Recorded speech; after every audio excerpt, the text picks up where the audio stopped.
Hello, and welcome to the Arts of Language podcast with Andrew Pudewa, founder of the Institute for Excellence in Writing, or as many like to say, IEW.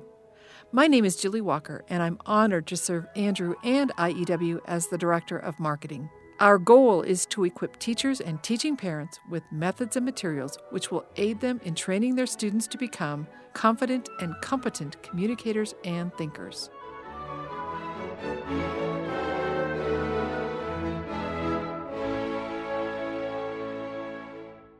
Andrew, it's episode 180. 180. Hard to believe. Hard to believe. And so every 10th episode, as we've done in the past, we're doing an Ask Andrew Anything. Which I always enjoy these because I love asking you the questions and completely stumping you. No, I've never actually stumped you before. Oh, no, you have. But others have done more to stump me. You know me too well. So people will email questions for you and I'll ask you on the podcast without giving you any type of preview of those questions. And Right. You get to answer them off the top of your head, and you always do a great job. Well, today we actually have a student here. Savannah is here, and she's going to ask you some questions. But I want to give a little bit of background, not necessarily about Savannah, but why do we have Savannah in this room asking you questions? But first you should say hello. Say hello, Savannah. Hi. Okay. So Savannah is in one of your writing classes, and you gave the assignment to your students to write about a person in their lives. And this person had to be alive. And Savannah, out of her own volition, no one prompted her, decided that she wanted to write about you. And so Oh, you didn't secretly suggest this I to didn't. her. I wish I had so I could take credit for it. But no, she did this all on her own. And so she has several questions that she's going to ask you today. You ready, Savannah? I wanted to ask you, Savannah, how old are you? 12. 12. And you have two younger brothers. Yep.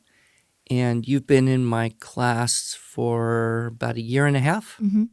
So we know each other pretty well. You're the quiet type, though.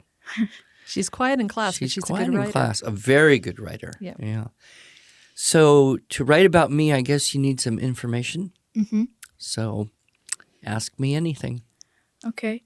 Where were you born and where did you grow up? I was born and grew up in Southern California, the Los Angeles area, close to the beaches. So I spent a lot of time at the beach and in boats on the water and swimming. And it was a good, comfortable, pleasant childhood climate. The traffic down there wasn't as bad when I was a kid as it is now. Have you ever been to California? No. No? Oh. If you go sometime, I'll tell you where to experience the worst traffic. When were you born? April 19th, 1960. Okay. So how old am I now? I don't know. 58. 58. Yeah.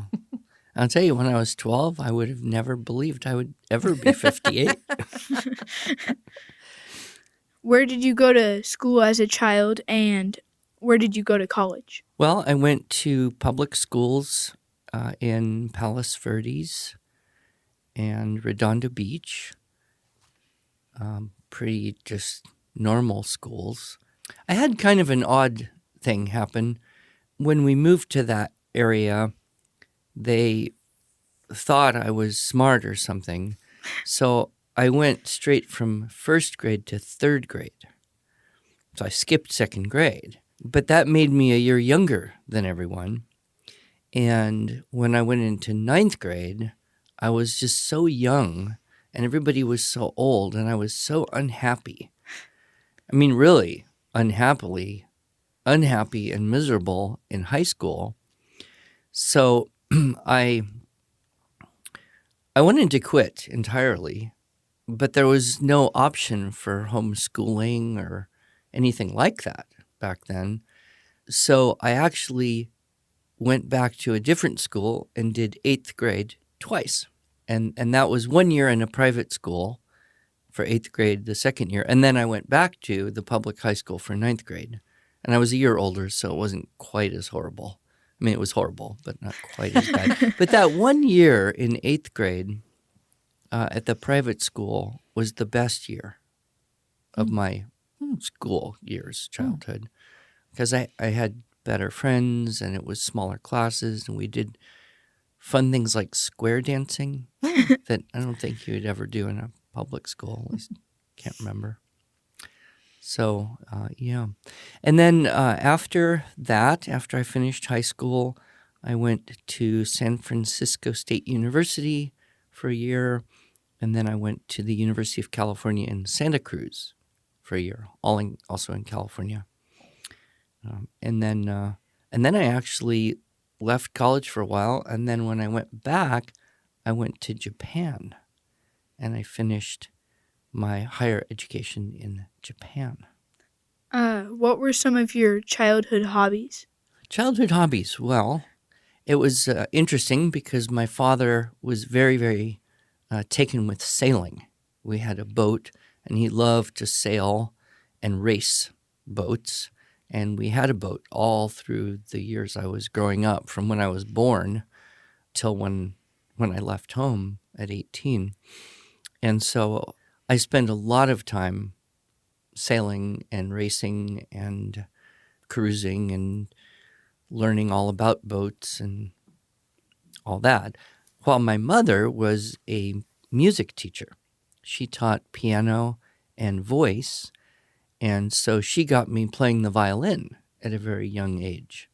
I think I was 4.5 or 5 when I started playing the violin. And I continued to do that all the way up until high school.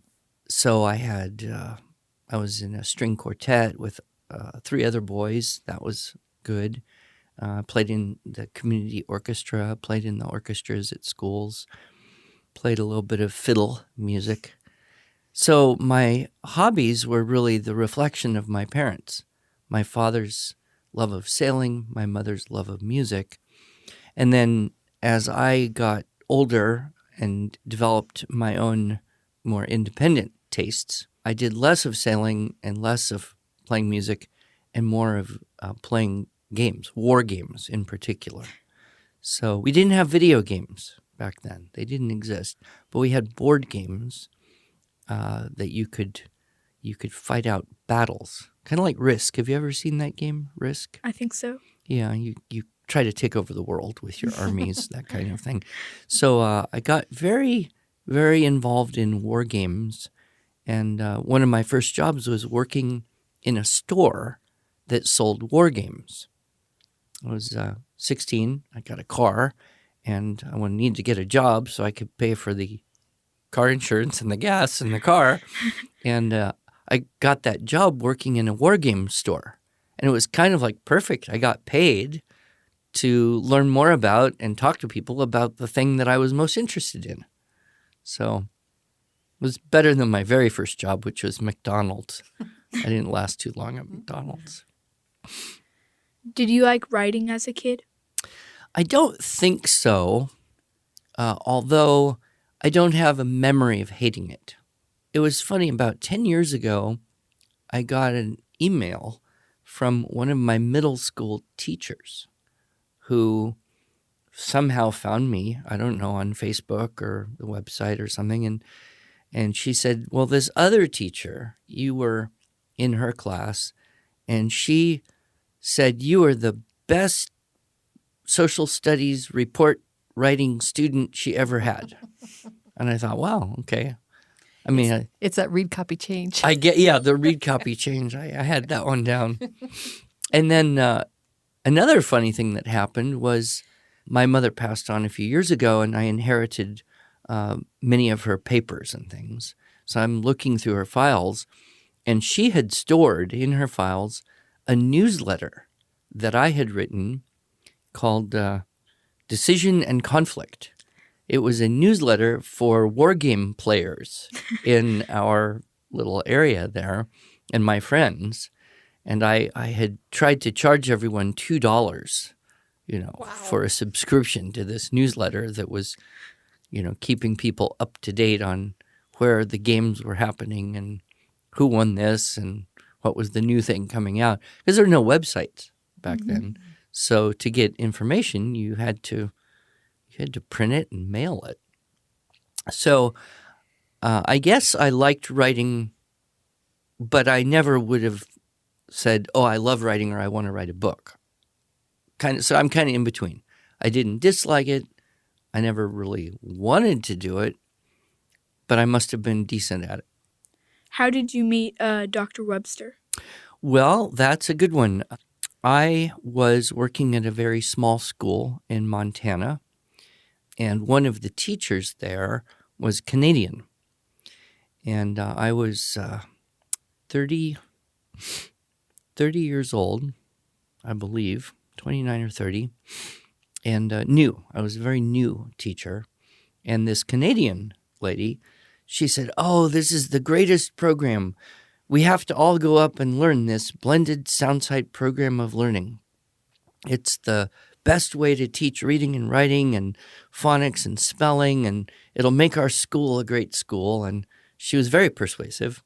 And so all of us, the whole faculty of this school, which was a small school, so I think there's maybe 10 teachers total, we all drove.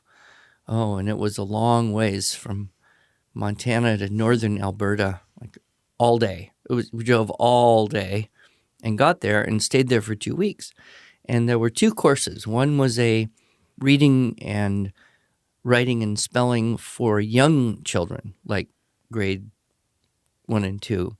And then there was another course for teaching composition. And so my wife, who also worked for that school at the time, she took the grade 1-2 teacher's training course, and I took the writing teacher training course. And that was being taught by Dr. James B. Webster. How has Dr. Webster helped you? Well, I learned that program from him during that 12-day course, and I recognized that it was a very organized and effective way to teach writing, similar in many ways to the way I had learned to teach violin from Dr. Suzuki in Japan, a decade earlier. And I thought, yes, this is a talent education. This is a Suzuki method for English composition. So I came back from Canada, and I was teaching in that school, and I used this structure and style method, and the students started to write better, and they were pleased, and the parents were pleased, and I was pleased, and everything was going very well. But I thought, well, there's more to know. So the next summer, I went back and took the same 2-week course again, because I thought, well, I think I could learn more about this. It was, a lot. And so I came back, and then we started homeschooling at that point. So I started teaching some homeschool students. And then the third year, I called them up, said, I think I'd like to come back again.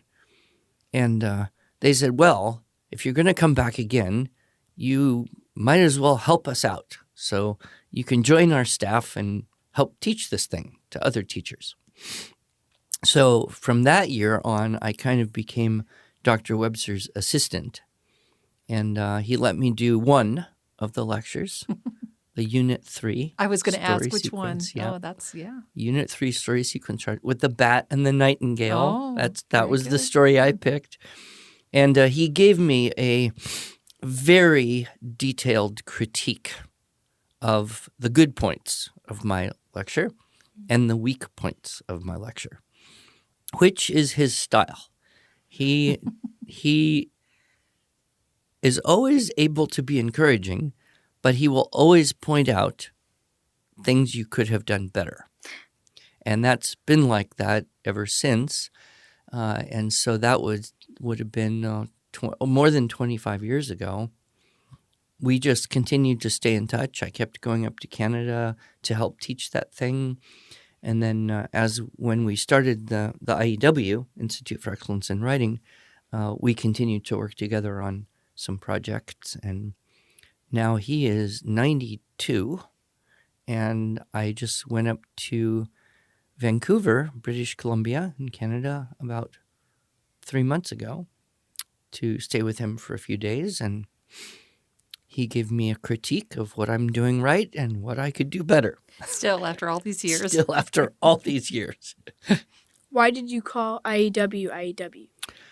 Oh, now that is an interesting question. It's a great question, Savannah. You have no idea how great a question that is. I'm not sure very many people know this.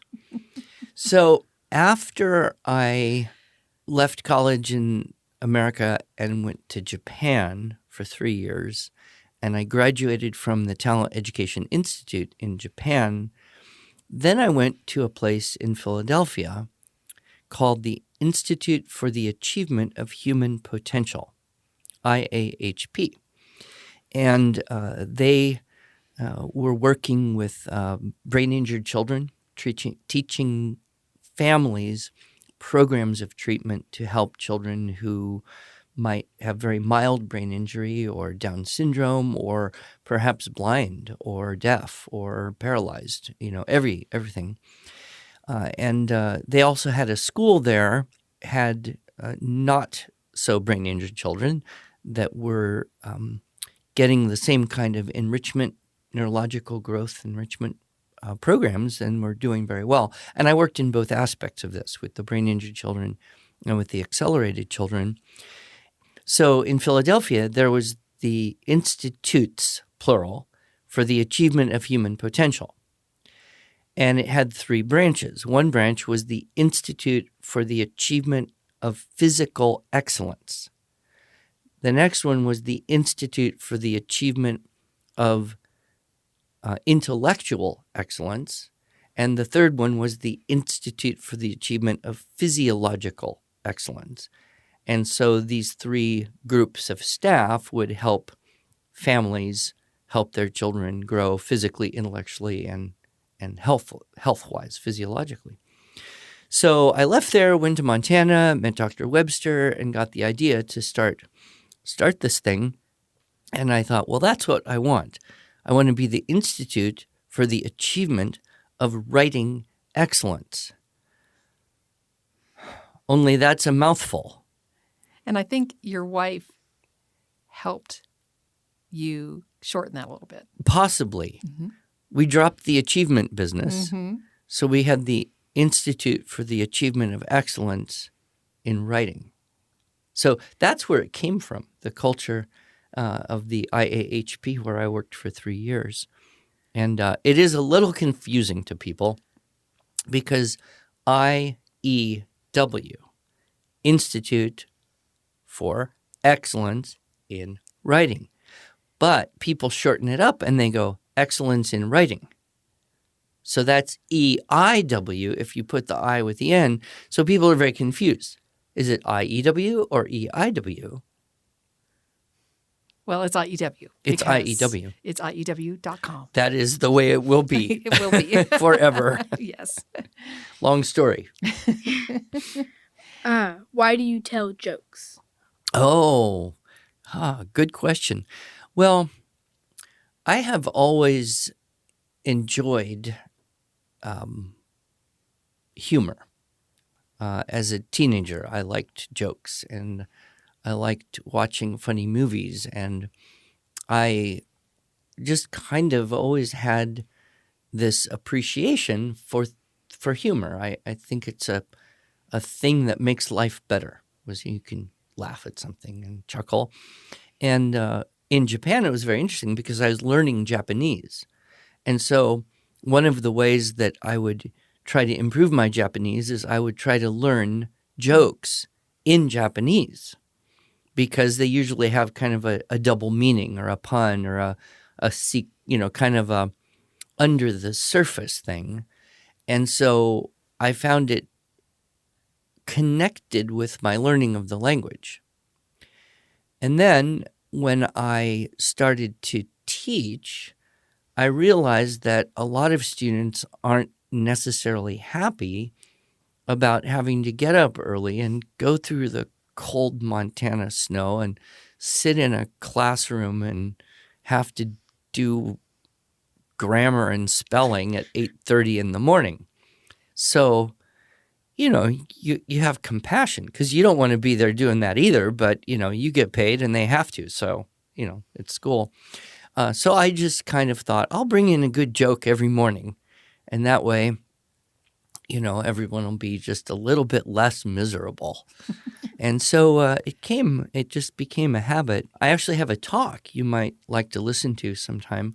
It's called Humor in Teaching and Speaking.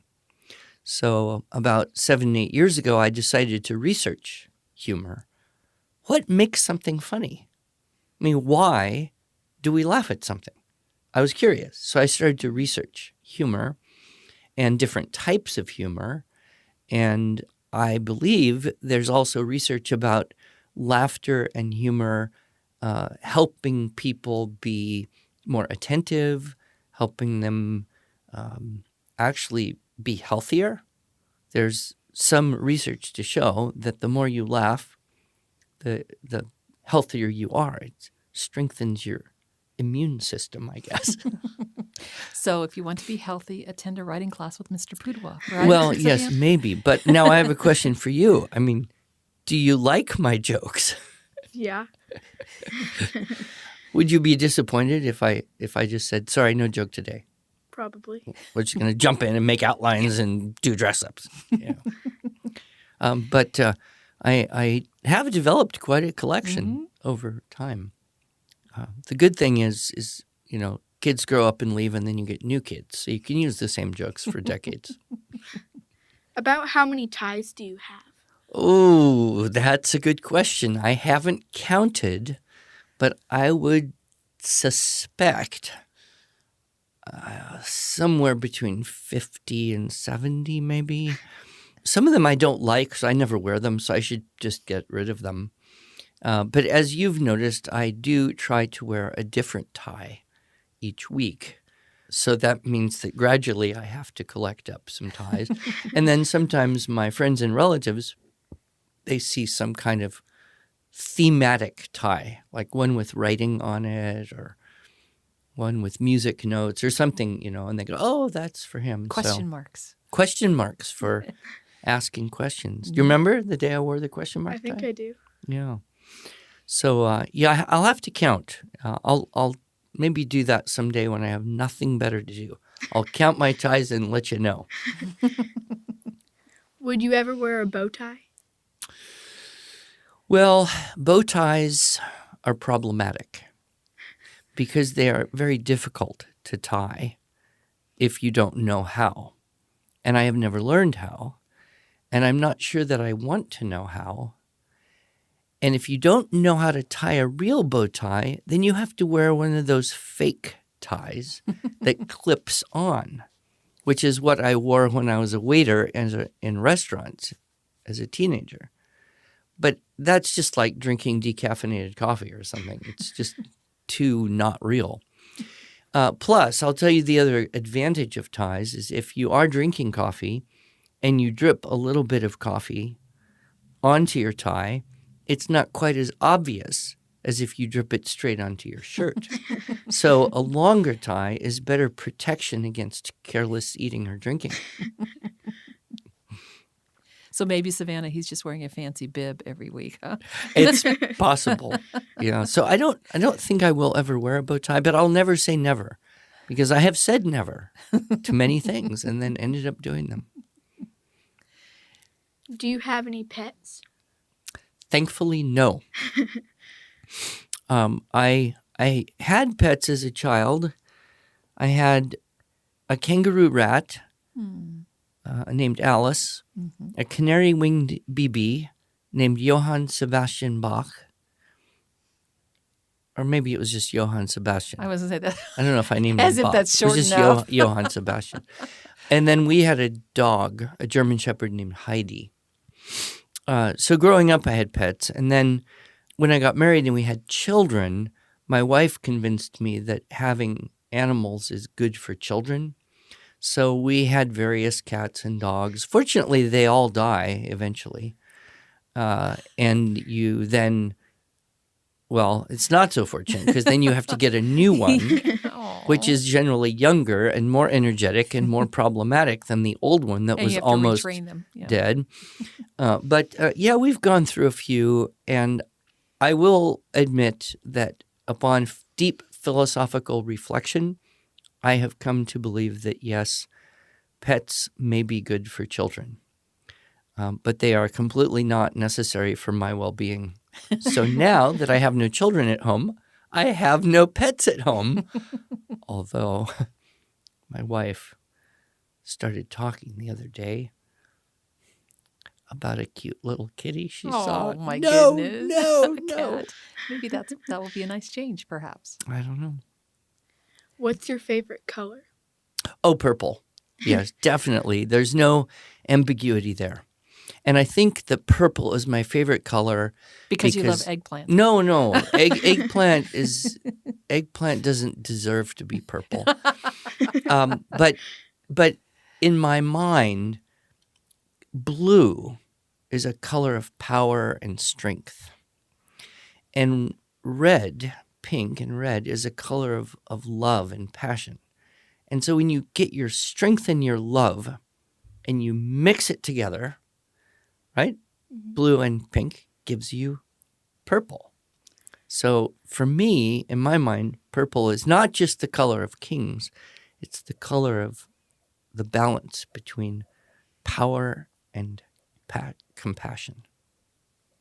I love that. And I really don't like orange. What's your favorite food? My favorite food? Well, talking kind of generally, I think East Indian food. I like spicy foods. So Asian and Indian, Thai, they cook with a lot of hot peppers and curries and vindaloos and things like that. And I'm much more partial towards hot or bitter than I am towards sweet. So I don't generally eat sweet foods much. And texture is also very important to me. I like chewy foods. Chewy as opposed to crunchy? Yeah, chewy as opposed to crunchy or slimy. But I know you like avocados. Yes, avocados. Yeah, they don't have... Well, yeah, I don't know. That's interesting. Spicy guac. I wouldn't call them slimy. I don't know. Maybe it's just the high oil content. What's your favorite food? Fried chicken. Fried chicken. Okay. Oh, very good.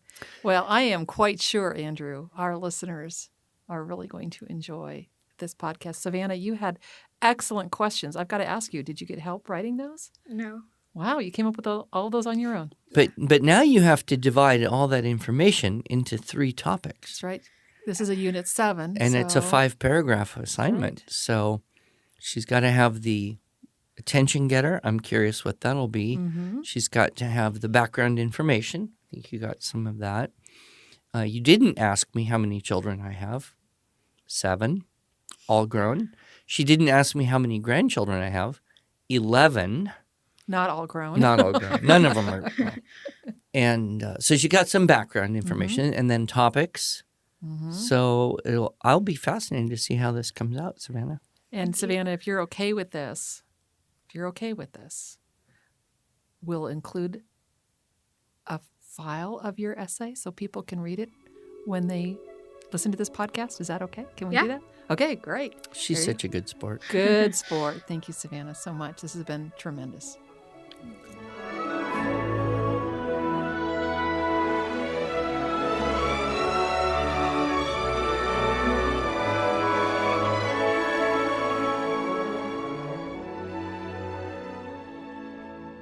Thanks so much for joining us.